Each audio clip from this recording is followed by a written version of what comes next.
नमस्कार, प्रणाम आप सभी दर्शकों एवं श्रोतागण को फिर से स्वागत करता हूं छठ पूजा के ब्लॉग में। अभी हम लोग जगनपुरा से चलेंगे शाहपुर की ओर, जहां मेरी दीदी रहती है। यह दृश्य जगनपुरा मेन रोड का है, जहां पे सूर्यदेव की मूर्ति बैठाई गई है। और देखिए बाज़ारों में काफ़ी रौनक रहता है, मानो दुल्हन। हम तो बार बार यही से कहते आ रहे हैं, पटना दुल्हन की तरह सज जाता है छठ पूजा में। यही से तो कहते हैं आइए पटना में मनाते हैं छठ। चलेंगे हम लोग इसके आगे बरहमपुर की ओर। और ये देखिए जगनपुरा मेन रोड पे ही थोड़ा सा आगे बढ़ने पे कितना सुंदर लाइटिंग का और बड़े बड़े साउंड बॉक्स लगाए गए हैं। आप सामने खड़ा होइएगा तो पता चलेगा कि आपका कलेजा हिल रहा है। और हम लोग आ चुके हैं बरहमपुर राजपूताना टोला। यहाँ पे 7 घोड़ा वाला सूर्यदेव का मूर्ति को बैठाया गया है। काफ़ी मनमोहक और काफ़ी अच्छा दृश्य यहाँ का रहता है, हर साल की भांति इस साल भी। अब चलेंगे हम लोग शाहपुर की ओर, जहाँ के लिए मैं निकला हूँ। चलते हैं आगे, बने रहिए इसी वीडियो में। अब हम लोग छठ घाट की ओर जाने के लिए निकल चुके हैं। पियरी पहन के और माथ पर दौरा लेके, साथ में हम लोग सभी जो आगे पीछे देख रहे हैं सभी लोग हमारे भांजे हैं। कोई बड़ा हो गया है, कोई छोटा है, बड़ा ही अच्छा लगता है यहाँ पर क्या करके। और ये देखिए दीदी हमारी गीत गाते हुए छठ घाट की ओर चल रही हैं। बड़ा ही सुंदर दृश्य रहता है। ऐसा दृश्य दुनिया में किसी कोने में देखने को ना मिलता है, जो कि हमारे बिहार में शुरू से ही देखने को मुझे और सभी को मिलता है। ये गीत जब कानों में पड़ती हैं तो रोआ मानो खड़ा हो जाता है। सच में आप रियलाइज करिएगा ये गीत को महसूस करके।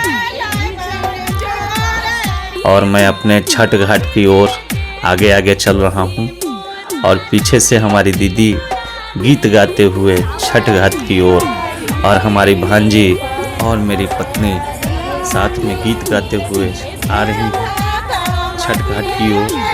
अब हम लोग छठ घाट पहुँचने वाले हैं कुछ ही देर में। आप लोग देखिएगा छठ घाट का बहुत ही सुंदर दृश्य, चारों ओर से पेड़ लगा हुआ है। ये आ चुके हैं हम लोग छठ घाट। देखिए ये वृक्ष, चारों ओर से वृक्ष लगा हुआ है, और बीच में तालाब है जिसमें शुद्ध पानी हम लोग भरे हैं। और गंगा जी का पानी हम लोग इसमें ला करके भरा गया है। ये देखिए हमारी वाइफ और दीदी। संध्या अर्घ का बेरा है। अभी हम लोग अर्घ देने के लिए मेरी पत्नी सूप लेकर के मेरी दीदी को देने जा रही है, जिससे अर्घ पड़ेगा। सूप को काफ़ी अच्छे से हम लोग सजा देते हैं, उसमें दिया और अगरबत्ती को जला देते हैं। बड़ा ही सुंदर दृश्य रहता है।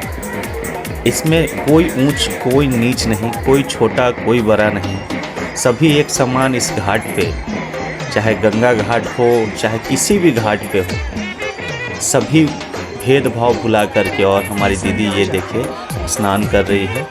सूर्यदेव को अर्घ देने से पहले स्नान किया जाता है, जो कि मन और तन को पवित्र करता है। सूर्यदेव को संध्या का अर्घ दिया जाएगा।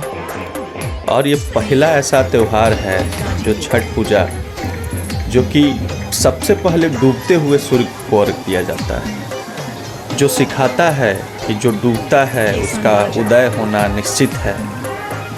इसी पर्व ने हमें सिखाया है।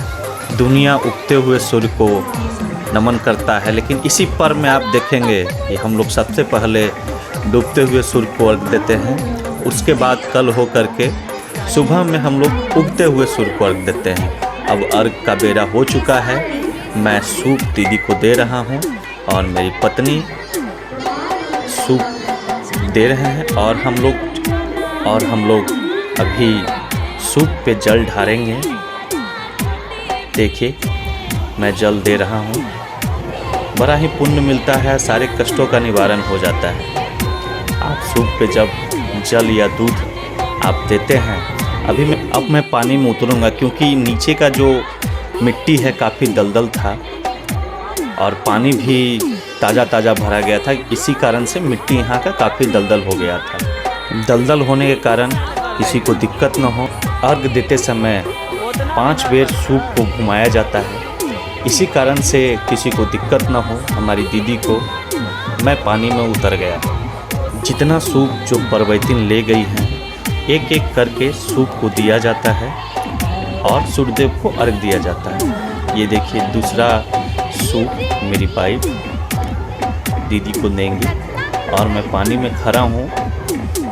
ठंड भी लग रही है क्योंकि ठंड का मौसम आ चुका है और मैं ये दीदी को सूप दे रहा हूँ। फिर से हम लोग सूप पे जल ढारेंगे। देख सकते हैं मैं और मेरी पत्नी सूप पे जल ढार रहे हैं।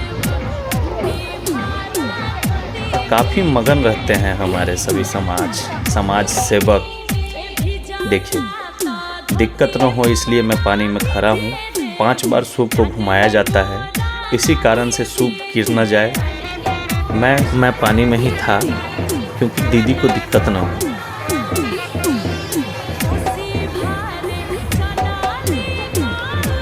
भीड़ काफ़ी रहता है, सभी मगन रहते हैं इस त्यौहार में। कोई छोटा कोई बड़ा नहीं, बार बार मैं ये कह रहा हूँ। एक पहला ऐसा त्यौहार जिसमें कोई ऊंच और कोई भेदभाव हम लोग नहीं देखते, न करते हैं किसी से। सभी एक समान हैं और कोई नीच और कोई बड़ा का यहाँ बात ही नहीं होता है, जो कि अक्सर हम लोग बिहार में और काफ़ी हम लोग देश में और काफ़ी समाज में हम लोग देखते हैं कि वो छोटा है वो बड़ा है।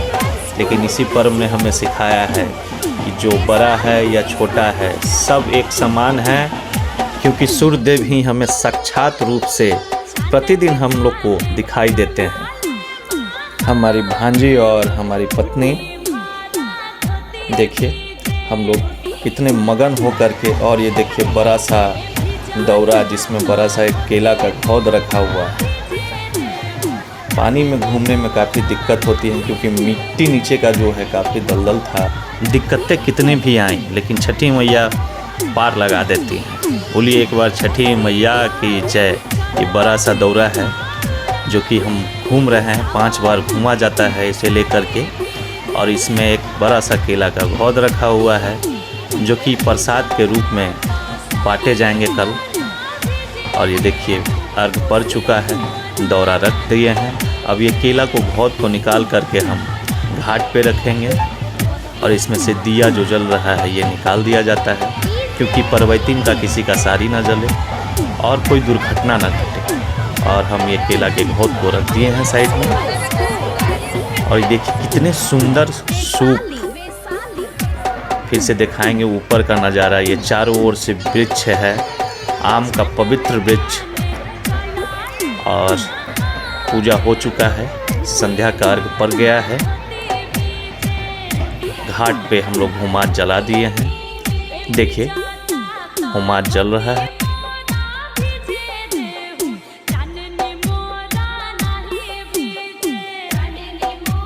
ये हमारी पत्नी श्री है और ये हमारी भांजी की बेटी है। देखिए कितना ही सुंदर है। और ये हमारा बेटा है। देखिए तैयारी अब हम लोग करेंगे घर जाने के लिए। पूजा हो गया है। जितने भी ये सूप देख रहे हैं सभी को फिर से हम लोग दौरा में रखेंगे और उसे ले चलेंगे अपने घर। और ये हमारी पत्नी और भांजी की सास परवैतिन का साड़ी खींच रही है, जो कि बड़ा ही पुण्य का काम रहता है। जो कि परवैतिन जो साड़ी पहनती है, जिससे अर्घ देती है, वो साड़ी को खींचा जाता है और उसी से गाल को सभी को पोंछा जाता है, क्योंकि सभी दुख और बलाई छठी मैया की कृपा से दूर हो जाता है। जो परवैतिन करती है, जो पर्व करती है, छठी मैया का पर्व करती है। देखिए हमारी पत्नी हमारे भांजे को साड़ी से गाल पोंछ रही है, क्योंकि वो खुश रहे, हमेशा मगन रहे और दुख बलाई से दूर रहे। एक एक करके सभी को ये गाल पोंछेंगे, क्योंकि छठी मैया का साक्षात कृपा रहता है। जो परवैतिन पर्व करती है ना, उसका जो साड़ी रहता है उसमें काफ़ी शक्ति रहता है उसको खींचा जाता है और एक एक करके सभी का गाल पोंछा जाता है। देखिए ये हमारी भांजी की बेटी है, रो रही है बेचारी। चलेंगे इसको लेकर के घर, काफ़ी देर से यहीं पे है। हम लोग तैयारियां कर रहे हैं घर निकलने के लिए। अब चल रहे हैं हम लोग अपने घर की ओर दौरा को लेकर के। देखिए कितना सूर्यदेव का मूर्ति को बैठाया गया है इसी घाट के बगल में।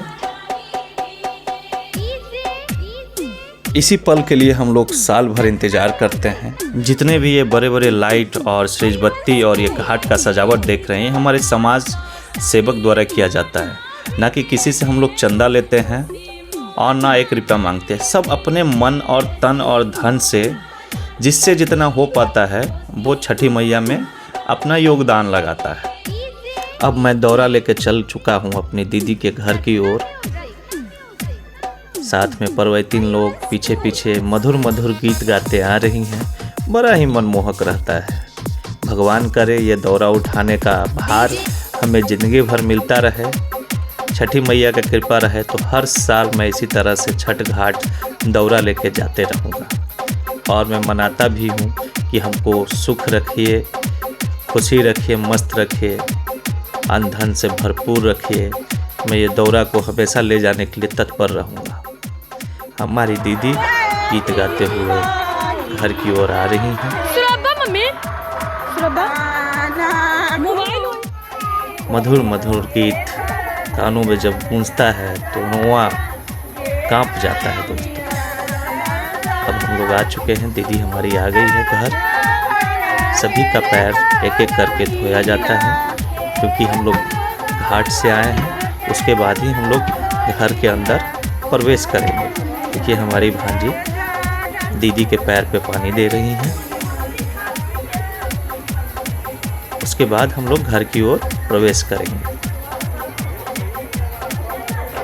और ये बगल में जो देख रहे हैं हमारी दीदी के ससुर हैं, जो कि एक गांव में हम लोग देखते हैं। एक गांव में घर के आगे बूढ़ पुरनिया न रहे तो वो घर घर न रहता है। जय हो छठी मैया। भैया चाचा रुके चैनलवा के सब्सक्राइब कर दीजिएगा भैया लोग। Thank you.